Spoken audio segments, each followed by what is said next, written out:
As most of you probably read in our Challengers bulletin, that this is Habitat Sunday today. So we have one of our own speaking to us today. Klein is going to give us more information about Habitat and have some discussion. Ken and Judy have been members of our class for a lot of years. Won't say how many, Kenny, but Ken has served on the National Board for Habitat for 8 years and as chairman of the board in 2009 and 10.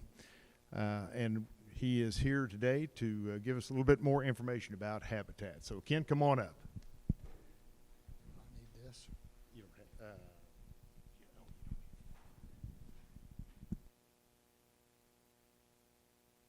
How's this sound? Oh, good.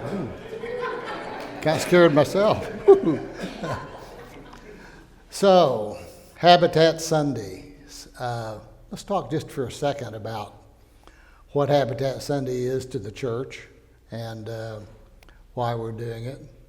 And started last summer.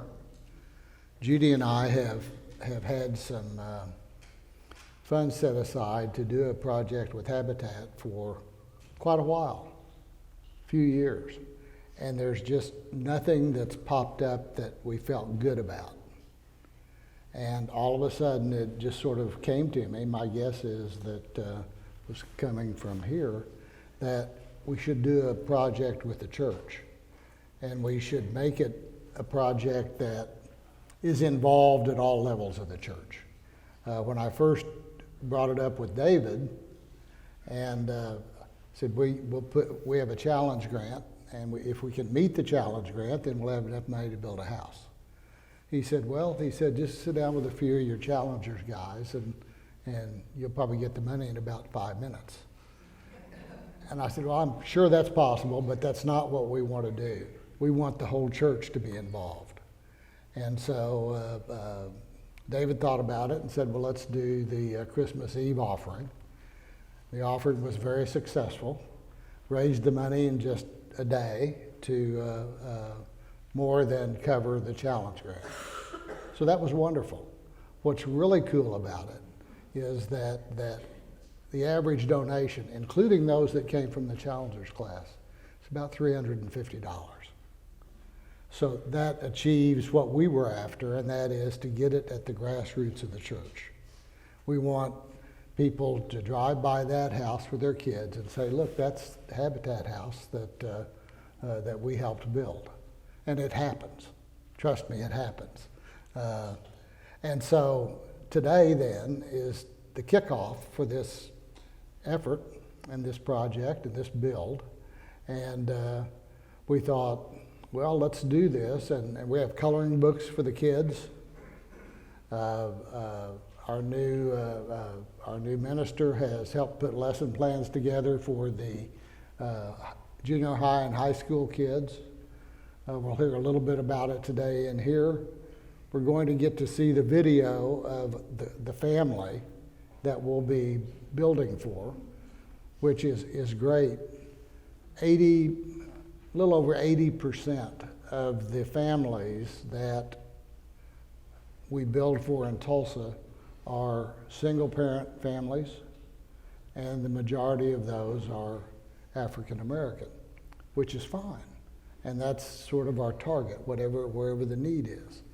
We're lucky to get a two-parent family with a couple of children, so that'll be fun for us.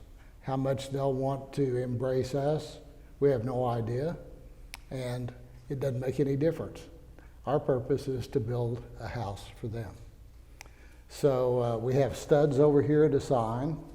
These studs will go into the walls of the house that we'll raise on May the 11th. Yeah, May the 11th. So sign the studs, and then after we raise the walls, we can all go around and see our signatures. The kids are doing this. It's going to be interesting to see what the kids put on these studs. There's no telling. So this is going to be a glorious thing. Probably in August or September, the house will be done, and hopefully, Dwayne, we won't have to call on the Tuesday morning miracle workers very often. So we do have, Dwayne, and who else is here that are part of the Tuesday morning miracle workers? And I think we all know about them. There's no reason to talk about them other than to say we thank you for what you do every week, whether you're building cabinets or fixing problems. And you all probably know that when Jimmy Swindler founded the Tuesday Morning Miracle Workers, their purpose was to go around on Tuesday and fix all the problems that the volunteers created on Saturday.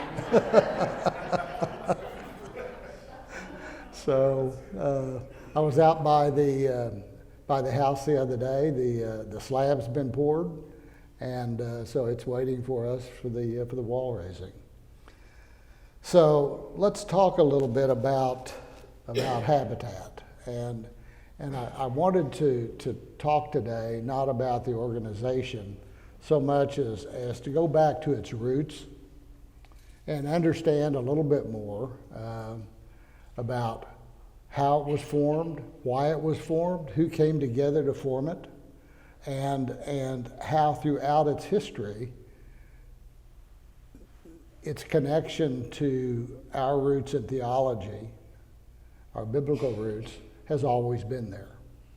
And we can see the impact of that as we look at the history, which, in a lot of cases, isn't that long. Was formed in 1976 officially, but we can see that it's had its phases that it's gone through.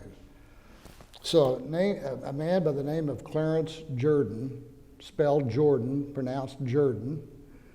I don't know why that is. I don't know if that's a South Georgia pronunciation or not. Could be. But his initial involvement that led to him being called a co-founder of Habitat, which most people don't know, started in 1942 and moved through 1975. Millard and Linda Fuller, anybody recognize those names? Yeah, so Millard and Linda are thought of as our founders. Big myth is that Jimmy Carter founded Habitat. A lot of people would like to think that, that's fine, but he really didn't. He did, though, he and Rosalind had a great impact on Habitat. We'll talk more about that. And then Jonathan Reckford became the Habitat CEO in 2005, and he remains that way today.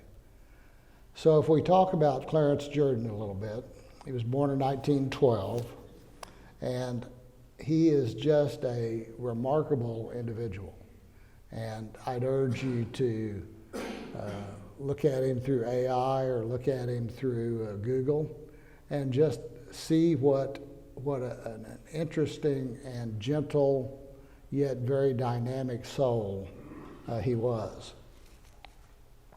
He was born in Talbotton, Georgia, and got his BS in agricultural science from the University of Georgia. He was raised in a Baptist family and envisioned himself as becoming a Southern Baptist minister.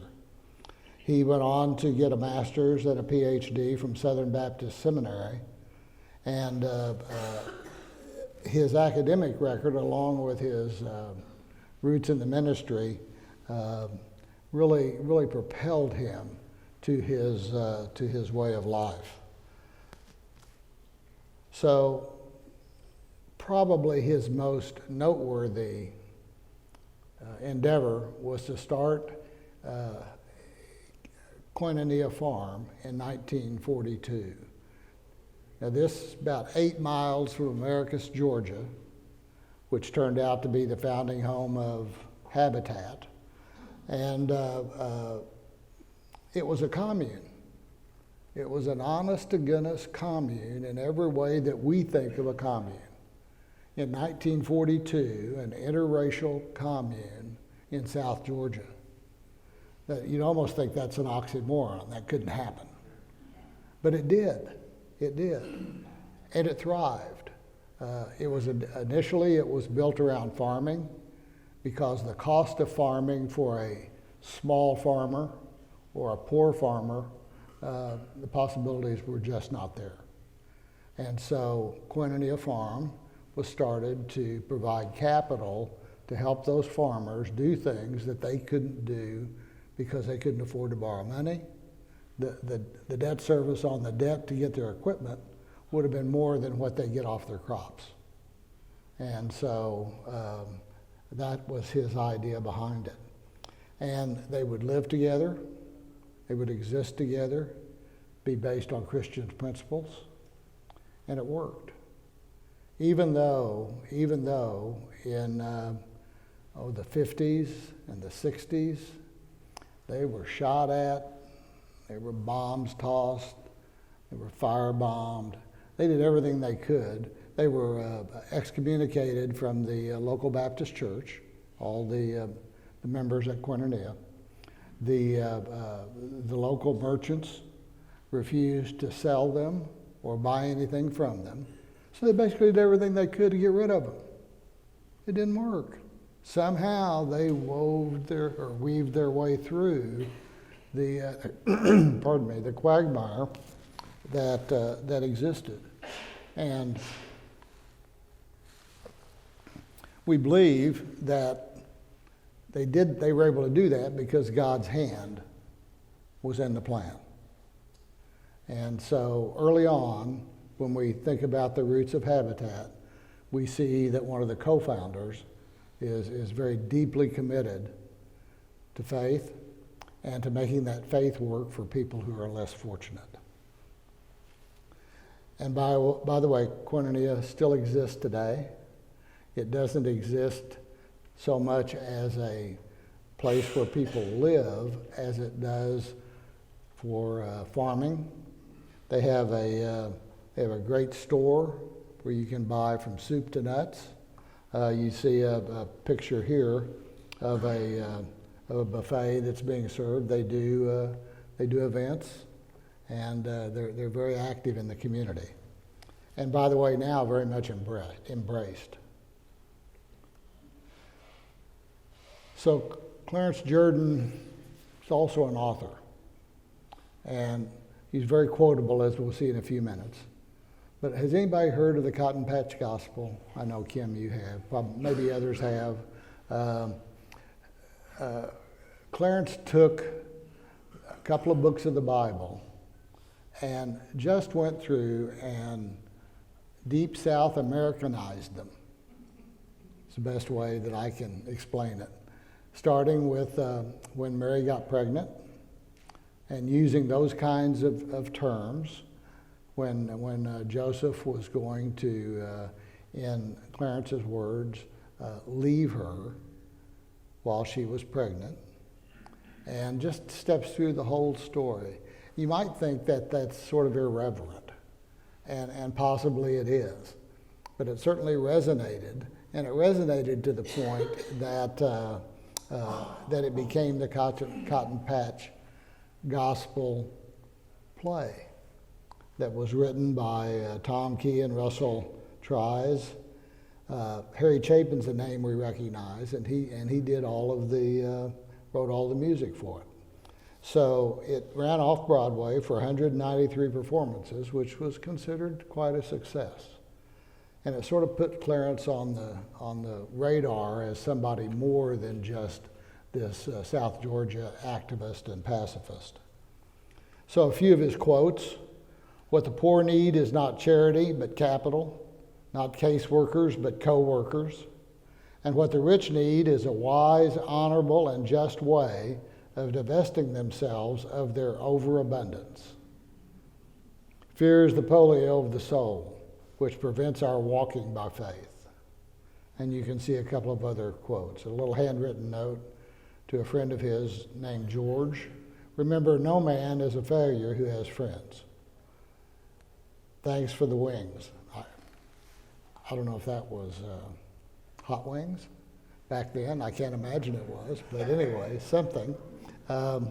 So Clarence Jordan was a very well-rounded, very approachable, very deliberate and certainly a man of strong faith.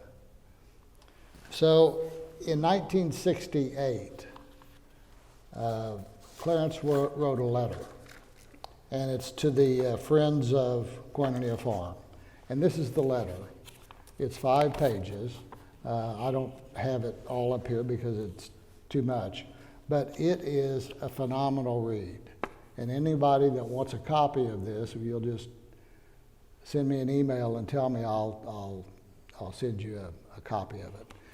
It's a faith-based document that goes back to the start of Koinonia Farm, how when agriculture was modernized, the need for the farm in its original sense sort of went away, and it was drying up.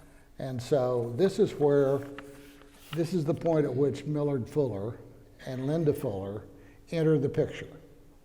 And they come to Clarence as an advisor because Millard at that point has become a millionaire. He thinks about nothing but making money. His marriage is falling apart, and he doesn't know what to do. So maybe he knows Clarence, maybe he just knows him by reputation. But he comes to Koinonia Farm to spend an hour or so with Clarence.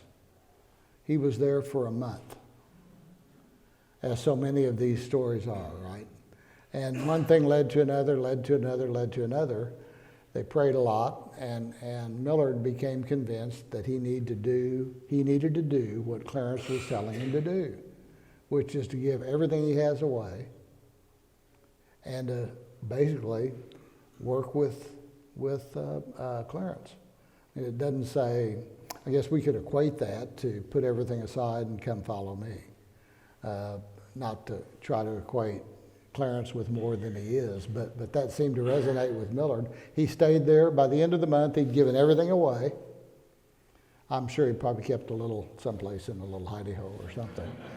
But by and large, he was without income. He went to work for Tolugi College as a fundraiser, and that was his Christian college, and he decided he would raise money for them for a while.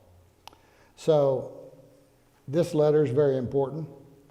And it talks in here about the fact in the letter that Millard and Clarence then reunited when Millard decided to resign his position at the college. And he did it because he felt like he was being called to do something else, but he didn't know what it was. So as the letter indicates, Millard called him and said, "Hey, what's up? What do you think God has in plan for us now? We need to get together." So they came together. They spent quite a bit of time talking and praying, and out of that came this concept of partnership housing. And Koinonia Farm was at a very delicate or terminal point, really, because they were about out of business and didn't really know what they were going to do next. So again, we see God's hand kind of stepping into the plan, and they spend 2 or 3 days together, and out of that comes the idea that Millard will be in charge of partnership housing. Clarence will become the ambassador, and he will go far and wide in the country talking about this whole notion of partnership housing. So that was in 69. In 72, Millard and Linda decided to go to Zaire. My belief is they wanted to test drive this idea someplace else. In case it didn't quite work, they could leave Zaire and come back and half adjust or start over, whatever the case may be. So they were there until 1975, came back, and Millard started Habitat for Humanity. And so we have Clarence to thank for that quite a bit. So in comes Millard and Linda Fuller. At this point, he's very much a Christian entrepreneur who sought God's guidance in how he should spend the rest of his life. He was a young man at the time, as you can see from one of the pictures. And he and Clarence founded Habitat. Millard was president from '76 until 2004. Over that period of time, Habitat built 150,000 houses, some abroad, some in the U.S. And that's a big number. But as we will see shortly, it's a small number when you look at what Habitat has been able to do really since about 2005. And so Millard was a Pied Piper. He did a 1,000-mile walk from Americus to someplace in the Northeast. And every place he'd go, somebody would say, well, how do I start an affiliate? He said, you are one. Go build a house. And so Habitat quickly ended up with around 1,300 affiliates. And so how he got Jimmy and Rosalind Carter involved is a story that we'll talk about here because it's really quite remarkable. So when we talk about Jimmy, and I was never able to call him Jimmy to his face. He would always tell me, he said, look, I'm Jimmy, I'm not President Carter. I got a President Carter. And so, but everybody in Plains, Georgia calls him Jimmy. Hey, Jimmy. And when you get to know Jimmy, you know the back doors into the restaurants where you can get seated immediately, even though there's a long line out front. And of course, he's very respected and revered in his hometown. When he came back to Plains after being defeated in the presidency, he brought Jody, it was his press secretary, his last press secretary, and we all remember him probably, but Jody came with him to be his front man, sort of run things for him. And Jordan, was it Hamilton? Hamilton, Jordan, and Nancy came to be sort of his operations person. Now Nancy and Jordan divorced.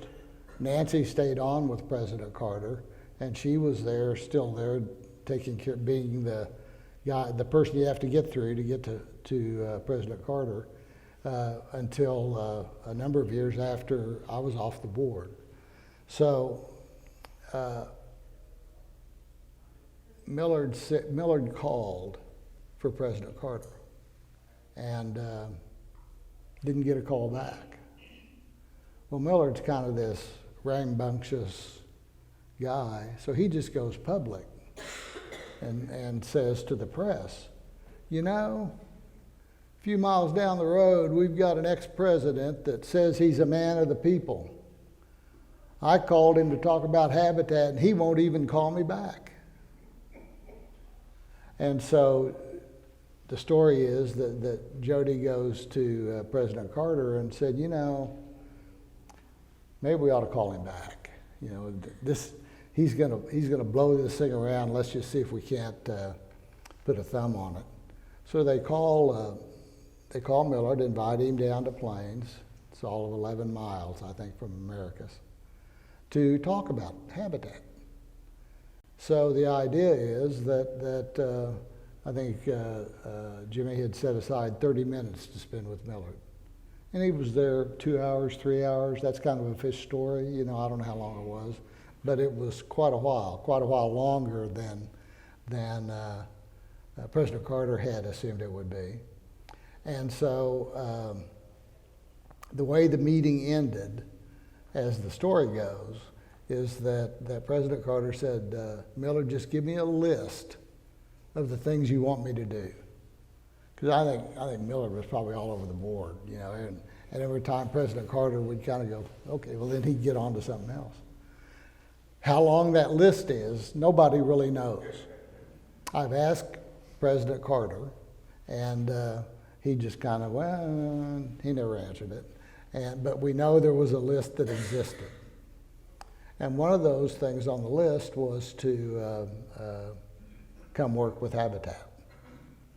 And so President Carter and a few of his folks worked on a project somewhere in Sumter County in early '83. And then not too long after that, he was in New York. President Carter was in New York for some reason. And a minister at a local Baptist church heard he was going to be there. And so he invited him to come see what could be a habitat project. And President Carter shows up. And it's a burned out 6-story building on the Lower East Side down in Hell's Kitchen. And so the minister asked President Carter, would you put a group together and come help us? And he said, well, you'll have to talk to Millard. He's my habitat boss. If he says it's okay to come, we'll come.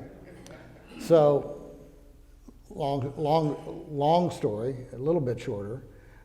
President Carter shows up with 2 busloads of people, and they've driven from Americus or from Plains to New York City. And they work for a week. They tell President Carter he's walking in with everybody else carrying his own suitcase, throws it up on the Emperor Bug, and he's told that they have a hotel suite for him just not too far away. And his response was, this will be just fine. So they lived there, worked there, and there was a picture in the New York Times that I've tried to get a copy of. I used to have a copy of it, but like so many other things, even if they're digital, somehow they go away, of President Carter swinging that hammer with that red neckerchief and his overalls. And that's called the hammer swing heard around the world. And it is that picture that allowed Habitat to gain traction. So President and Mrs. Carter since then have sponsored 35 Carter work projects. This last year was the first time that they physically, of course Mrs. Carter had passed, but President Carter could just physically not attend. So we have two new ambassadors that President Carter helped put in place, and that's Garth Brooks and Trish Yearwood. And they've been working with Habitat as sort of ambassadors since Haiti in 2010. And we'll see some pictures of them down there here just shortly. So I thought it was interesting that President Carter said, I can't deny that I'm a better ex-president than I ever was a president. And then just acknowledging his strong faith. Faith is not just a noun, but it's also a verb. And that pretty much characterized President Carter's work. Judy and I had an opportunity to spend quite a bit of time with him over that 3-year period, the year leading into, and then the 2 years that I had the honor to chair their board. And I can tell you that once he met Judy, he liked me a whole lot better. And we have to remember that this is a man with lust in his heart. And I saw him practice that a number of times. So we're in Thailand for the opening ceremony for the Mekong Delta build in 2009. And so we're not at the Carter's table, we're at the table next to them. And there were probably, there were 1,000 people there.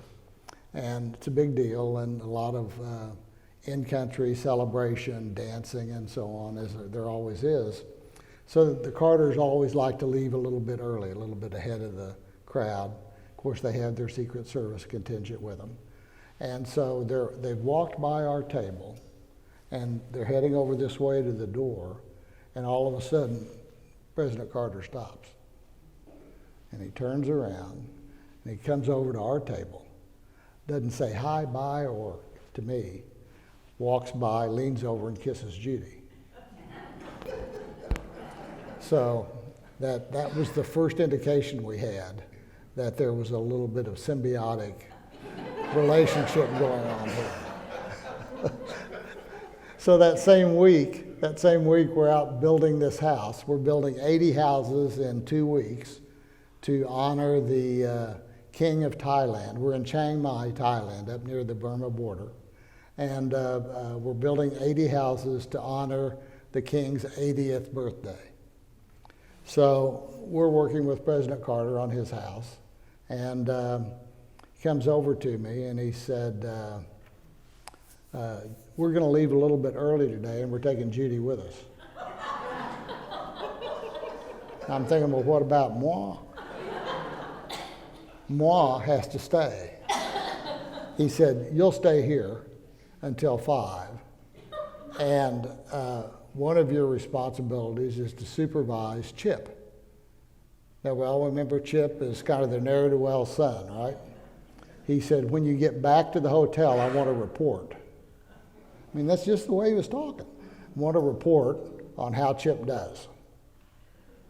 And I'm thinking, oh my God. So they leave, take Judy with them, and it's just Chip, not just Chip and I, but I told Chip, I said, hey, just get with it, man, and keep getting with it. Otherwise, you're going to put me in a real spot with your dad. So let's just kind of get behind it. And he did a reasonably good job. And so just another funny aside of working with the president. I have a couple other stories that I'll tell you about as we go through.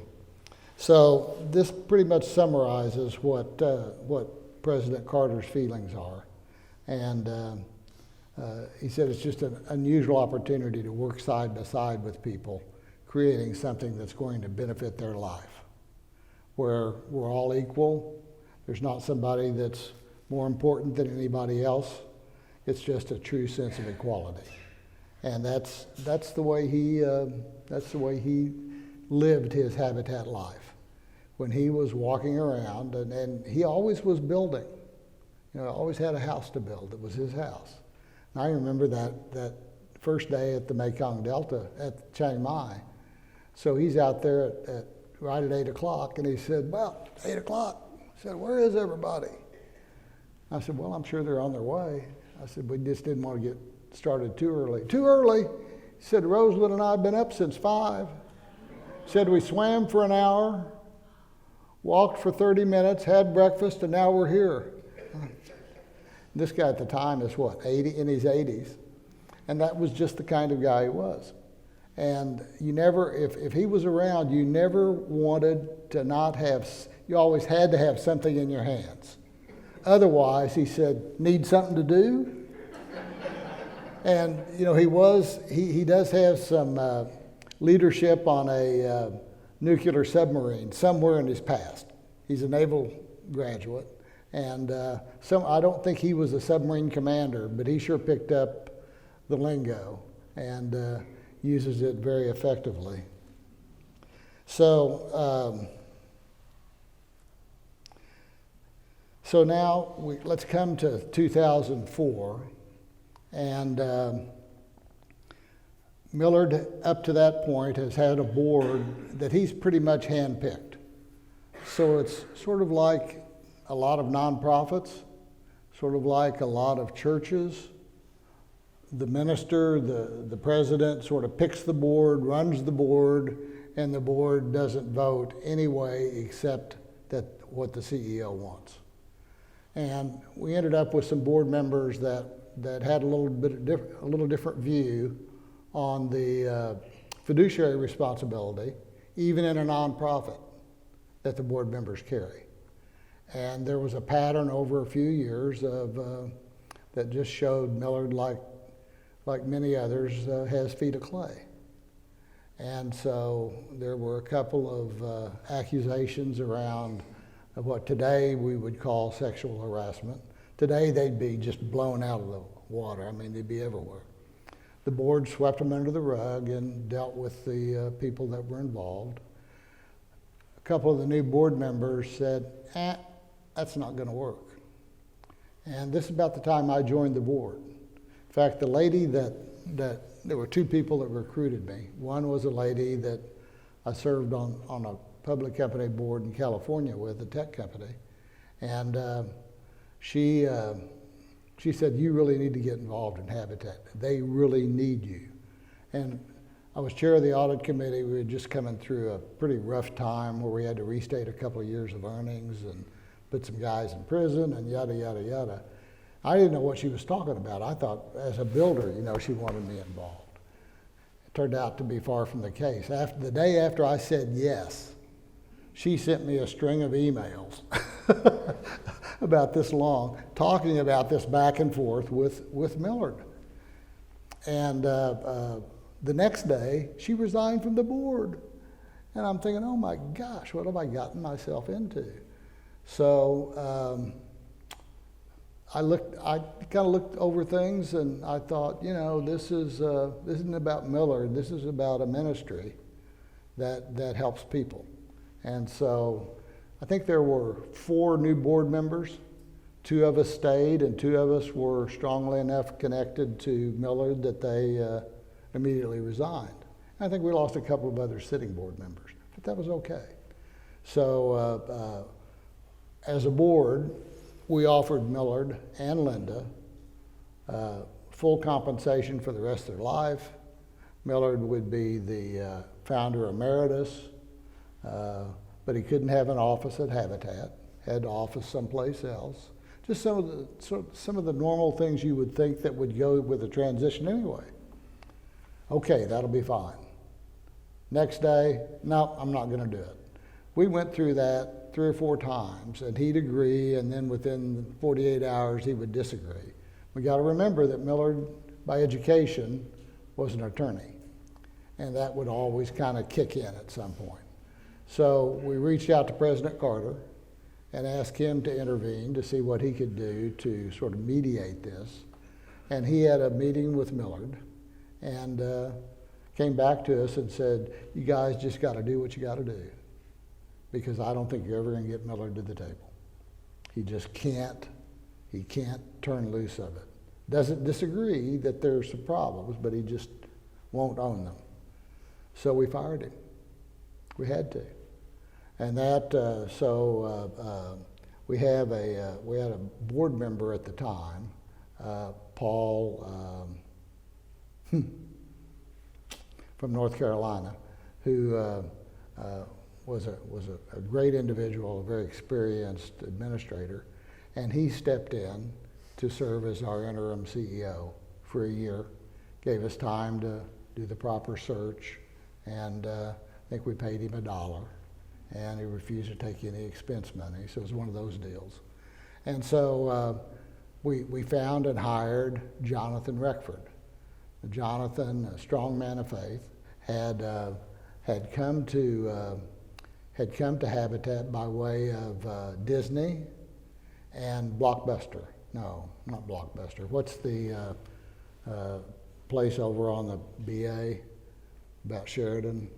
The video and TV store and all that. Anyway, some of you know what I'm talking about.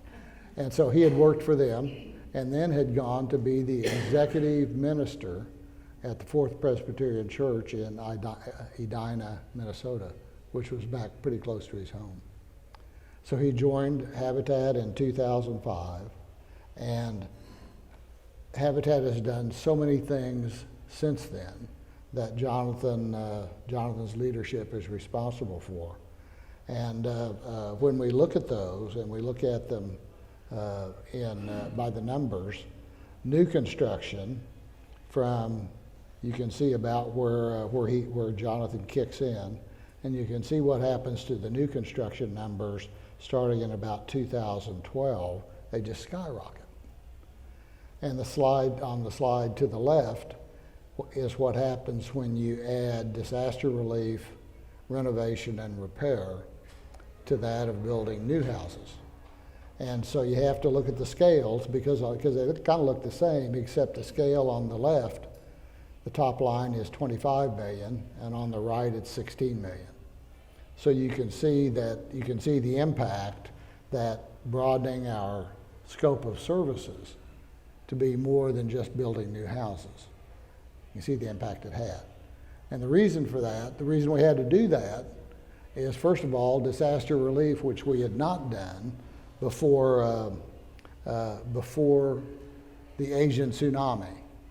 We'd not done anything in the way of disaster relief. And all of a sudden, after the Asian tsunami, here comes the money.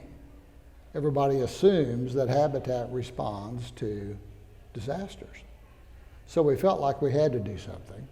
So we started looking at it and came up with a response that turned out to be just incredibly successful.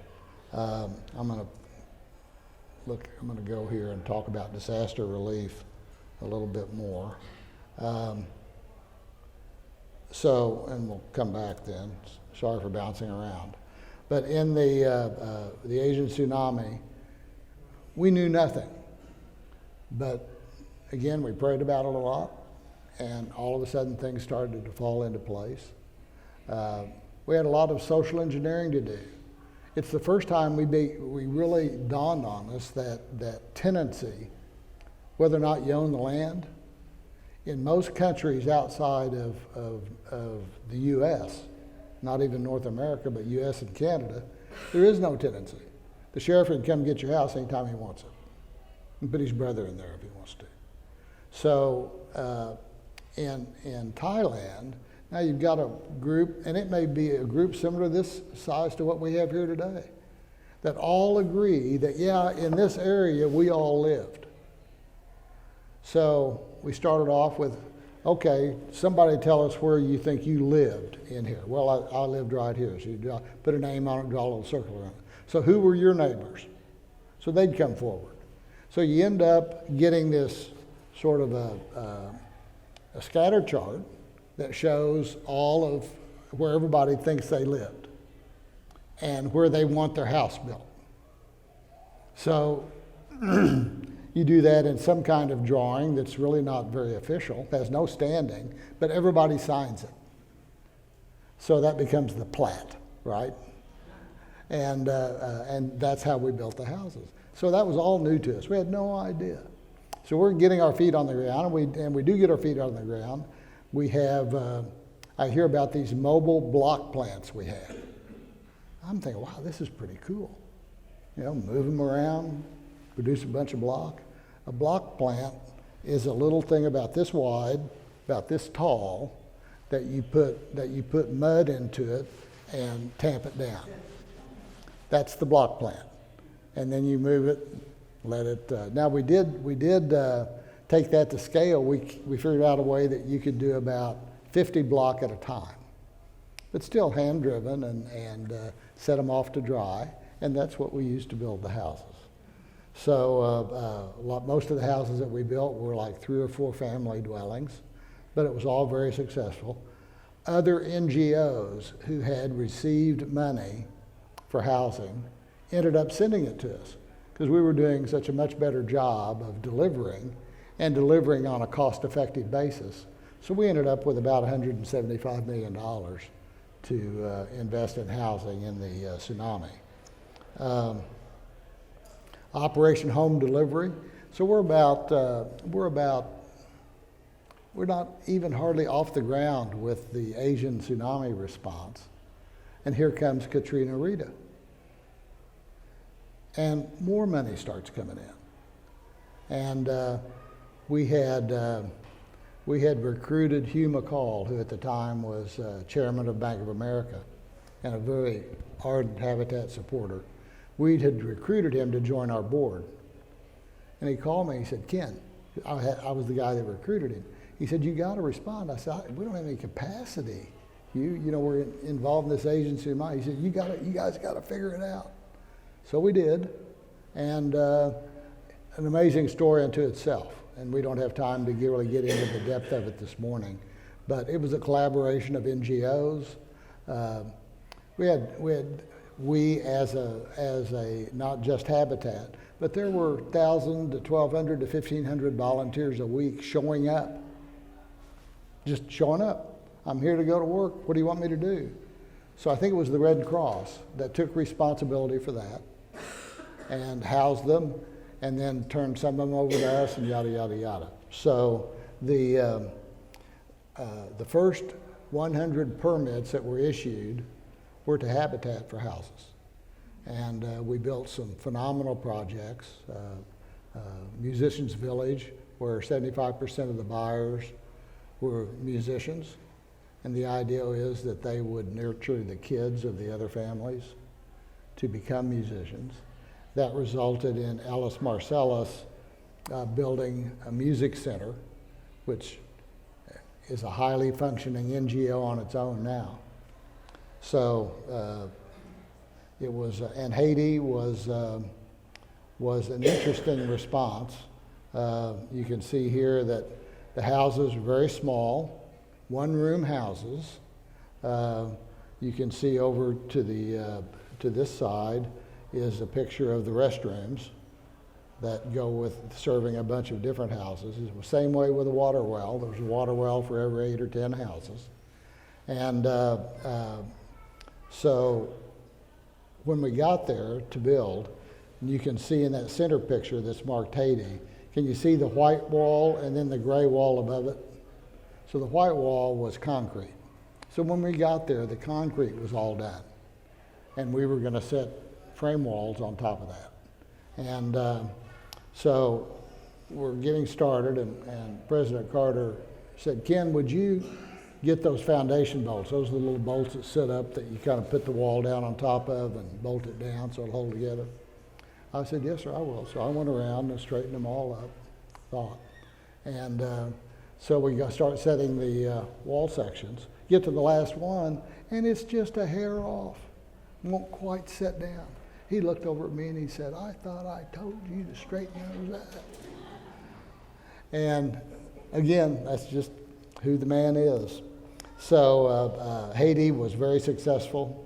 The people, our volunteers lived in tents for the week, big mass bathrooms. A group of Irish folks were there. Their volunteering was to do nothing but cook, and they cooked some great food. In the evening after dinner, there was this huge tree, and we'd go over and sit under that tree, and Garth would get a guitar out. He'd strum a little bit and play a little bit, sing a little bit. So it was very a family feeling. So I want to talk about Ethiopia for just a minute because it's something that just really spoke to me. I was there for 3 or 4 days, and the community that you can see in the distance is a colony of lepers. And so we built houses for the lepers and their families. And that in itself was quite an experience. On the way back, the folks from Ethiopia Habitat said we're going to make a stop or two on the way back. I said, okay. We have something we want you to dedicate. So we pull up to this slum, and we get out. And how many have ever been in a slum, a real slum? Well, you have to watch where you walk because you're in the pathway, and that's the sewage. That's the main sewage line. A slum in Ethiopia, a slum in Bangkok, a slum in India, they all smell the same. If you've been in one, you can blindfold yourself and put you in another one, and you'd think it was right where you came from. And so we're walking along. We come over to this. All of a sudden, there's this area that's clean. It's fenced. And he said, we're going to dedicate these restrooms. So they're outhouses, and I think it was a 4-seater. And I said, well, tell me about this. So we worked with USAID to, they came in 6-9 months before we were there to build, and said to the families, got a group of families together, and said, if you will save, I think it was $3 or $4 a month for 6 months, each family, then we will build you a latrine. If you get to the last month and somebody doesn't pay, all the money's It's no good, we won't do it. So you all have to, in our terms today, we'd say you have to hold each other accountable for making your contribution. And they did. And so we built this latrine, and the money was not used to build it. It was used to pay for the supplies, keep it clean, yada, yada, yada. So I'll be real quick here. So we went through the dedication.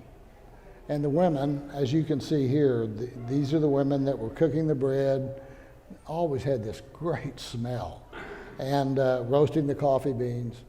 And so we got done with the dedication. The men were there because they had to be. I mean, they had, all their hair was slicked back, they had on their white shirts, and everybody was starched and clean. But the women were clearly in charge, and as they should be. And so we got done, and the woman who was the sort of the lead person comes over to me and takes me by the hand and says through the interpreter, "Would you come with me? I have something I want to show you." So here we go. We're out of the little fenced-in area, and we're over, and we get over to this burned-out area. Looked like just any other abandoned area. And so she said through the interpreter, "This is where we want a kitchen.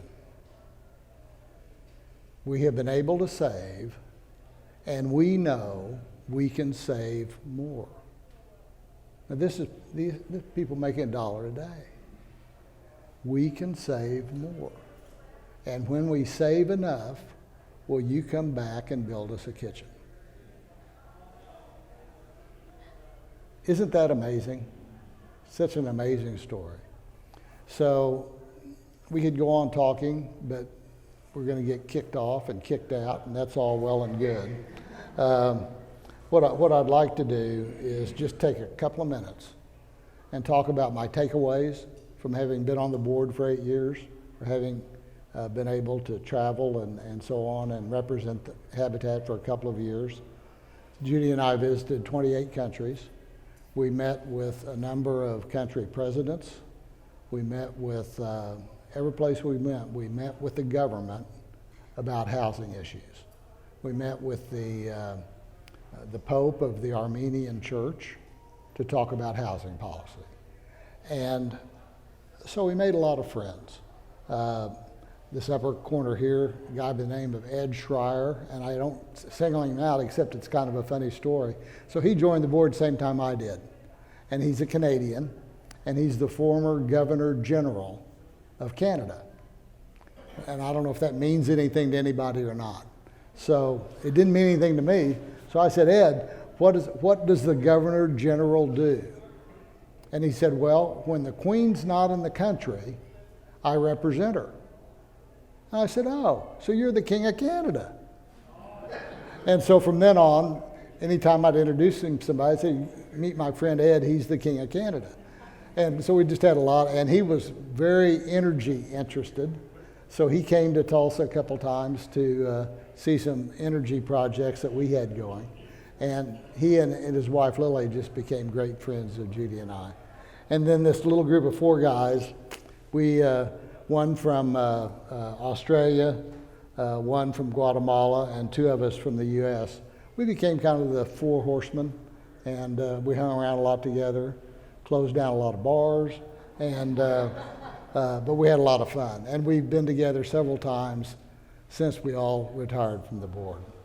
So just to close, the thing that strikes me more than anything else, when I read the church's core values, radical hospitality, active transformation, theological humility, authentic community, and compassionate generosity, that totally aligns with the core values of Habitat. And so that's another reason I think that this project makes so much sense to us. So thank you all for your time this morning. Thank you, Kenny. Appreciate that. Great insights. Any questions for Kenny? Hey, and be sure to sign the studs. Yes. Oh, yeah. Sign these studs over here. By the way, Kristen and Daffert here, or Eric are here for Kenny's daughter and son-in-law. So we appreciate you guys coming. So, any questions or comments or thoughts? All right. Well, Kenny, appreciate it again. Great job. Appreciate it. Thank you.